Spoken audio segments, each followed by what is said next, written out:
Ciao a tutti e bentornati in un nuovo video paranormal. Amici, avete mai sentito parlare della prigione delle streghe di Londra? Si tratta di uno dei luoghi più infestati in assoluto della Gran Bretagna.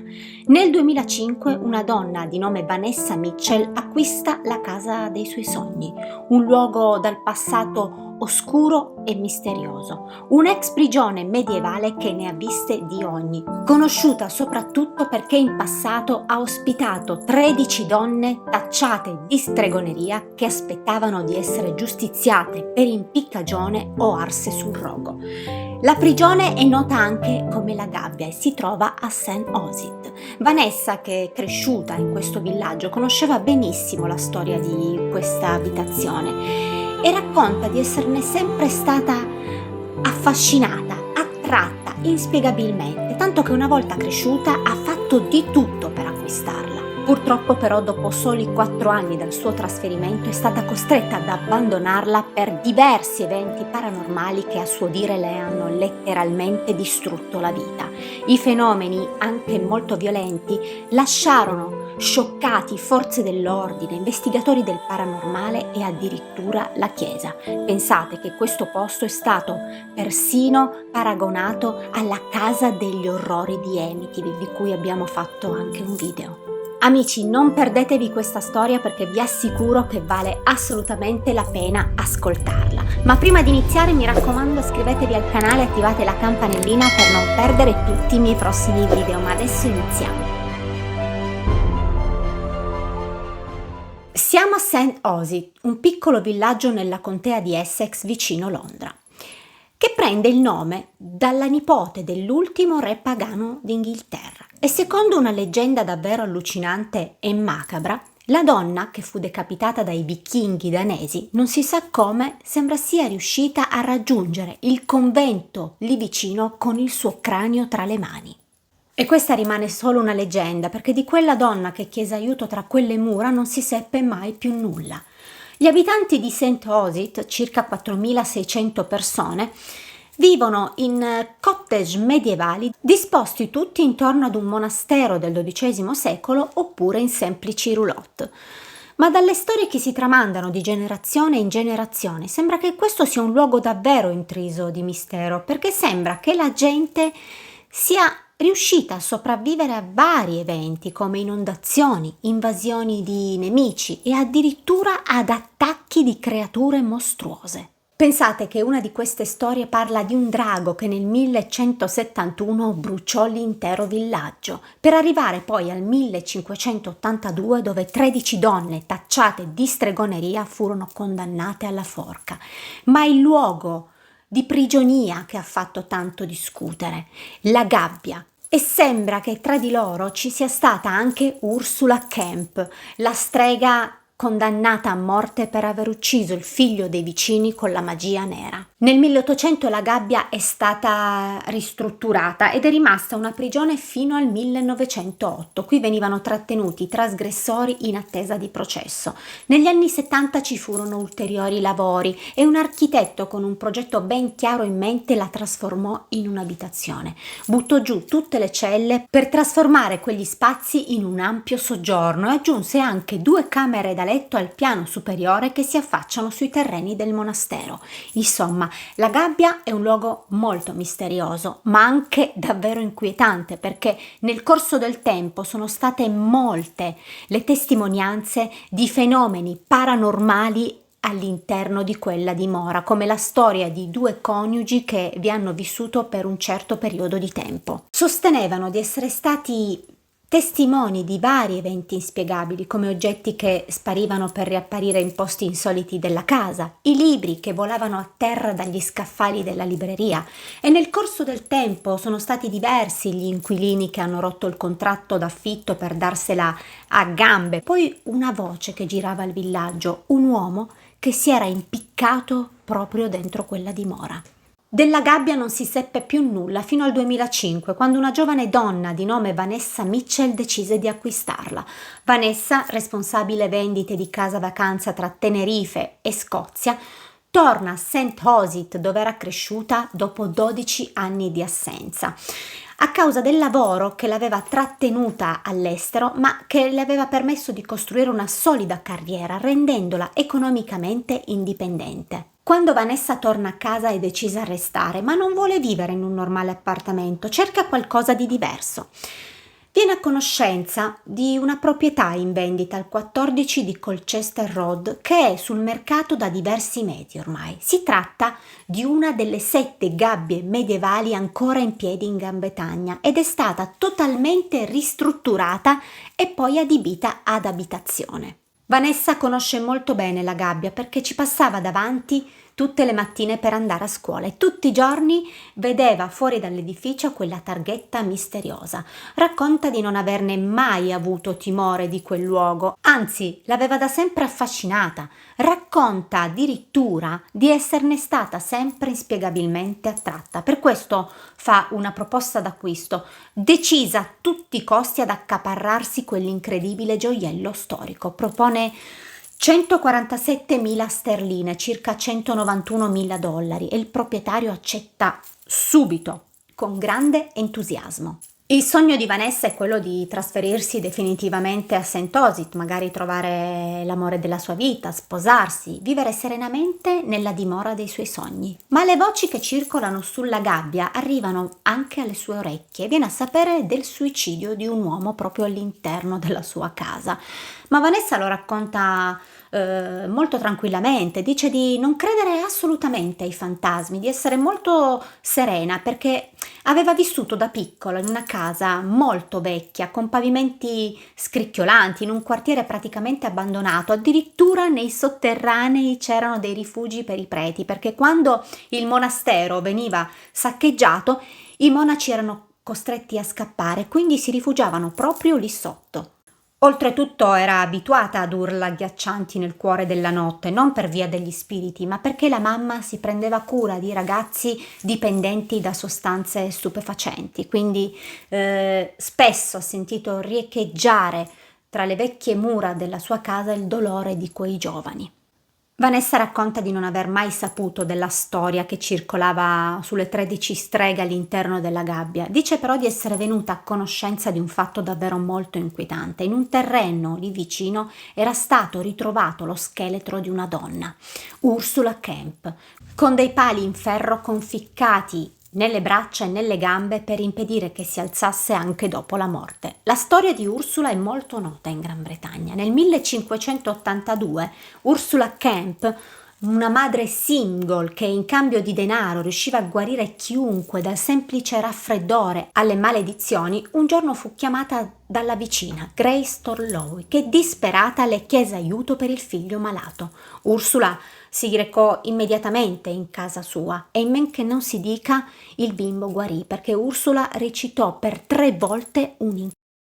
Dopo alcuni giorni però purtroppo il piccolo cadde dalla culla e si spezzò il collo morendo sul colpo e la madre disperata accusò Ursula di stregoneria. Il caso si diffuse rapidamente e siccome a quel tempo i processi per stregoneria erano davvero tanti, Ursula fu immediatamente arrestata. In seguito altre persone la accusarono di stregoneria e la donna era davvero afflitta e disperata perché aveva anche un figlio a cui badare. Pensò quindi di confessare tutto per poter avere la grazia, ma non fu così purtroppo. Furono condannate altre 12 donne per stregoneria, di cui alcune furono scarcerate subito, altre assolte e altre ancora condannate ma graziate. Ursula invece fu condannata a morte subito, insieme ad un'altra strega di nome Elizabeth Bennet. Furono fatte sfilare per la città e impiccate di fronte ad una folla in festa. Furono poi seppellite, come moltissime altre streghe, in terre sconsacrate. Pensate che nel 1604 il Parlamento approvò lo statuto sulla stregoneria, dichiarandolo ufficialmente un crimine e quindi punibile con la morte. Da lì in poi ci fu una vera caccia alle streghe, un massacro di donne che venivano assassinate anche dietro ricompensa. Ma torniamo alla nostra storia. Vanessa era anche a conoscenza del fatto che dietro la gabbia c'era un vicolo davvero molto inquietante chiamato Coffin Alley, dove i cadaveri dei prigionieri in passato venivano trasportati lì dietro per poi essere seppelliti. Ma tutto questo non importava a Vanessa, anche se racconta che non era assolutamente preparata a quello che accadde subito dopo il suo trasferimento, perché dopo soli 4 anni fu costretta ad abbandonare la sua casa a causa di eventi e violenti fenomeni paranormali che a suo dire le avevano distrutto la vita e che avevano scioccato agenti di polizia, investigatori del paranormale e la chiesa a cui Vanessa si rivolse in quegli anni costantemente in cerca di aiuto. La donna racconta di oggetti che volavano in aria, figure misteriose che attaccavano non solo lei, ma chiunque entrasse in quell'abitazione, violentemente anche, perché racconta di diversi episodi in cui fu presa a pugni, morsa e scaraventata a terra come una piuma. Pensate che l'infestazione della gabbia in quegli anni divenne l'argomento principale del paese, tutti ne vennero a conoscenza e un uomo, John Fraser, un investigatore di una società di ricerca sul paranormale, dopo alcune indagini arrivò addirittura a paragonarla alla casa infestata di Amityville, un'altra storia davvero allucinante di cui vi ho parlato nel mio primissimo video. Vanessa si trasferì in quella casa nell'estate del 2005 e riuscì anche a trovare una coinquilina con cui dividere le spese, Nicole Kirtley. Anche lei era di Osith e raccontò a Vanessa un sacco di strane storie sulla gabbia. Una però in particolare l'aveva colpita più di tutte. Negli anni precedenti una famiglia si era trasferita lì dentro e aveva vissuto un periodo davvero terribile perché il loro figlio, senza alcun motivo, incendiava costantemente la sua cameretta, tanto che tutti iniziarono a pensare che forse quel ragazzo era posseduto. Ovviamente furono costretti ad abbandonare la loro casa e di quella famiglia non si seppe più nulla. Vanessa nel tempo riuscì a trovare un buon lavoro come venditrice di roulotte, guadagnava bene e con l'aiuto di Nicole con le spese le sue finanze erano molto solide. Oltretutto tra le due donne nacque una grande affinità, una bellissima amicizia, ma in poco tempo però iniziarono a accadere in quella casa delle cose davvero molto strane, oggetti che sparivano per poi riapparire in posti bizzarri, il pavimento che quando ci camminavano a volte sembrava quasi essere fatto di gelatina e poi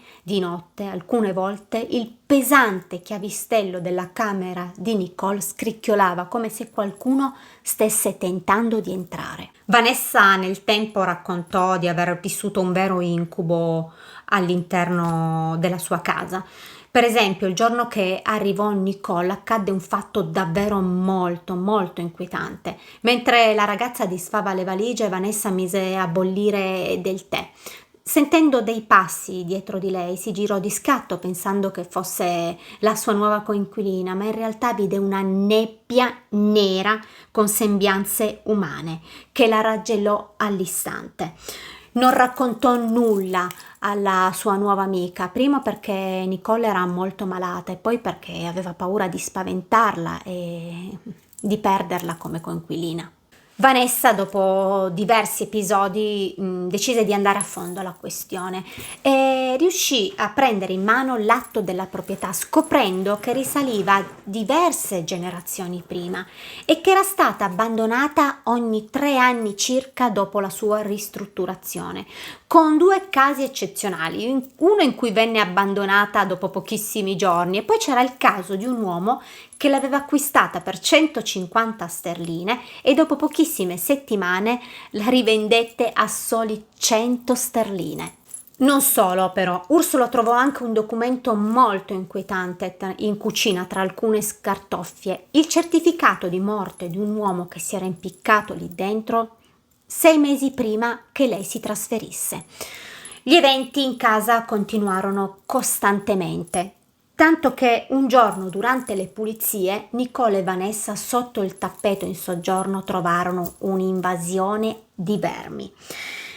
Altre volte sentivano arrivare delle correnti gelide anche nelle giornate più calde, Odori strani aleggiavano nell'aria, come quello del pane appena sfornato o l'odore di una pipa accesa che le rivoltava costantemente lo stomaco. E poi un giorno un incontro inaspettato. Sentì bussare 3 volte alla sua porta, andò ad aprire, si trovò davanti un ragazzino di circa 12 anni di nome Freddie Young. Il ragazzino disse di essere il nipote di una strega bianca di nome Nan, che non usava i suoi poteri per fare del male, ma solo a fin di bene. Chiese scusa per aver bussato, ma lo aveva fatto perché la nonna gli aveva sempre raccomandato di bussare 3 volte sul portone della gabbia in segno di rispetto per le streghe ogni volta che passava lì davanti.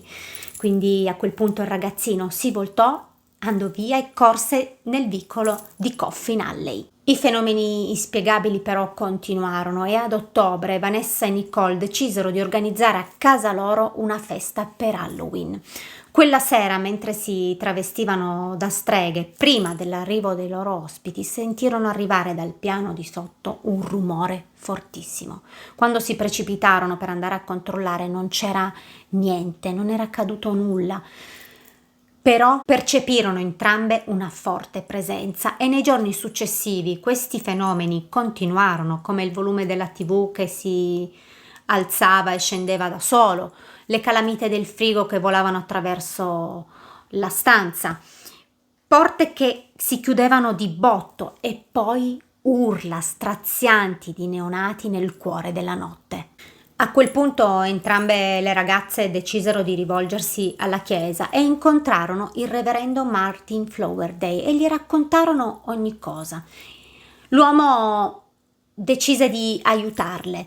Oltretutto era già stato in altre 4 case in quella strada che risultavano essere infestate, ma non fece i nomi dei proprietari per rispetto loro. Quando arrivò all'abitazione tirò fuori l'acqua benedetta e il rosario e girando per casa recitò varie preghiere.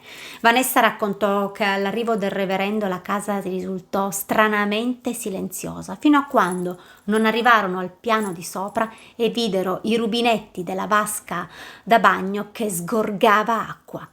Prima di andare via il reverendo disse di aver sentito che c'era qualcosa che non andava in quella casa e raccomandò alle 2 donne di chiamarlo se ci fossero stati altri problemi e ce ne furono molti, anche se Vanessa e Nicole non lo ricontattarono mai perché tanto erano convinte che nemmeno lui potesse aiutarle. Pensate che costantemente di notte Vanessa si svegliava sempre alla stessa ora e puntualmente si ritrovava sempre nello stesso punto in corridoio senza sapere minimamente come ci fosse arrivata.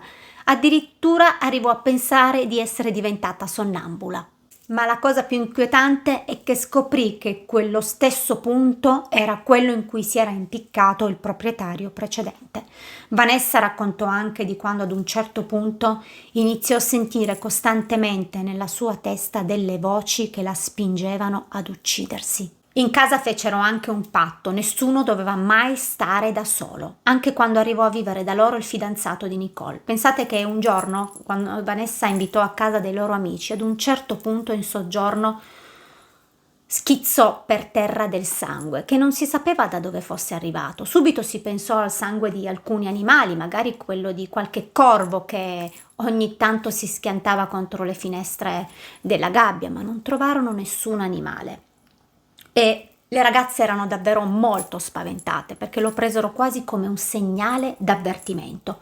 Quasi tutti i loro amici che andavano a trovarle sperimentarono degli eventi inspiegabili, anche molto violenti, tanto che molti di loro iniziarono a sentirsi a disagio lì dentro e parecchi loro amici non ci misero mai più piede.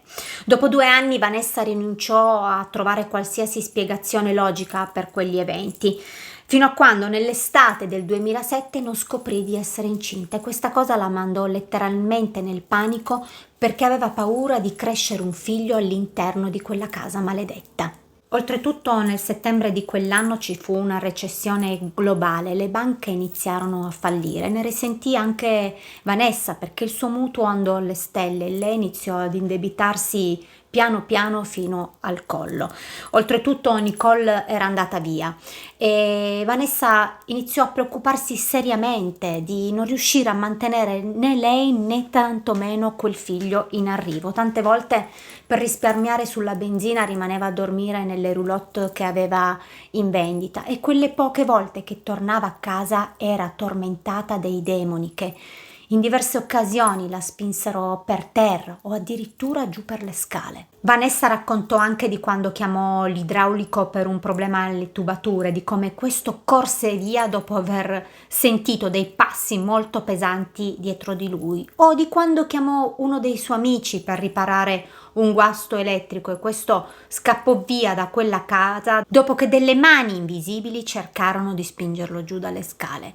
Riusciva a stare in quella casa solo con il piccolo Freddy, perché a suo dire la nonna gli aveva fornito uno scudo di protezione, anche se un giorno il ragazzino sentì una voce al suo orecchio che gli diceva «Quella merda qui dentro non funzionerà». Alzò gli occhi e sul soffitto vide la sagoma di un uomo vestito in abiti molto antiquati. Quando Vanessa diede alla luce la sua piccola Jessie, i fenomeni non cessarono, anzi continuarono più forti di prima. Chiavistelli che si schiantavano contro le porte, passi, forti rumori e i colpi che riceveva la portarono quasi sull'orlo di una crisi di nervi. La notte dormiva con la piccola stretta al petto e cominciò finalmente a pensare di abbandonare quella casa solo perché aveva paura che potessero fare del male alla sua piccola. Pensate che una gelida notte di febbraio Vanessa vide i giochi di Jessie prendere vita.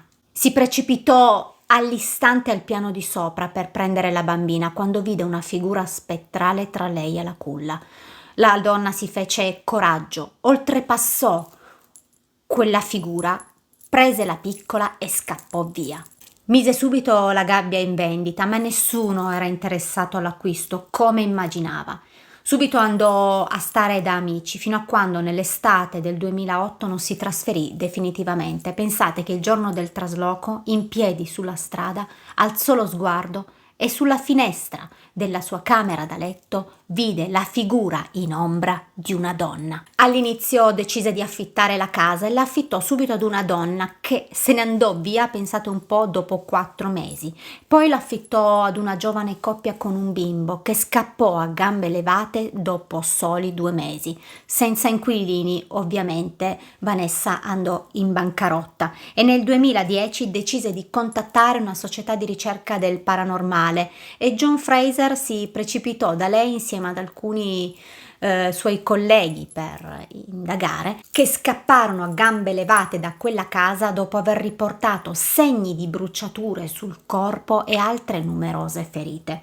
A quel punto le voci su un'infestazione corsero molto velocemente e Vanessa iniziò a ricevere varie proposte di ghost hunters di poter investigare lì dentro con le loro attrezzature come spirit box, tavole Ouija, telecamere ad infrarossi, eccetera, eccetera. Ed è a quel punto che a Vanessa venne un'idea: sponsorizzare la sua dimora con una casa vacanza infestata, facendo pagare l'ingresso al costo di 35 sterline. E da lì in poi diverse testate giornalistiche come il Sun, il Daily Mail, il Daily Express scrissero numerosi articoli definendo la gabbia la casa più infestata della Gran Bretagna. Pensate che un poliziotto dichiarò di aver fotografato lì dentro 4 fantasmi che trasportavano il corpo di una donna nel vicolo di Coffin Alley. Come possiamo immaginare, molti iniziarono a pensare che tutta questa storia fu creata da arte da Vanessa per riceverne un tornaconto economico. Pensate che nel 2012 l'archeologa Jacqueline McKinley, che ispezionò lo scheletro che doveva essere di Ursula Kemp, disse che secondo lei si trattava dello scheletro di un uomo e che sempre secondo lei quei ferri erano stati messi dopo per montare ad arte tutta la storia delle streghe. Ma questo non toglie niente a tutto quello che è accaduto non solo a Vanessa, ma anche alla sua coinquilina e comunque a tutti i loro amici e tantissime altre persone che sono state lì dentro, agenti di polizia, investigatori del paranormale, la chiesa. Nel 2020 Vanessa accettò la proposta di una donna divorziata per l'acquisto della sua casa per $300.000. Questa donna era una donna che non aveva tempo per il paranormale, dato che non credeva affatto ai fantasmi. Amici, questa storia davvero incredibile e allucinante mi ha preso davvero tantissimo. Fatemi sapere se la conoscevate, oltretutto è anche molto recente. Sono curiosa di sapere cosa pensate voi in merito. Mi raccomando, scrivetemi nei commenti, se il video vi è piaciuto lasciatemi un like. Io vi mando un bacio grande, ci vediamo domenica con un'altra storia.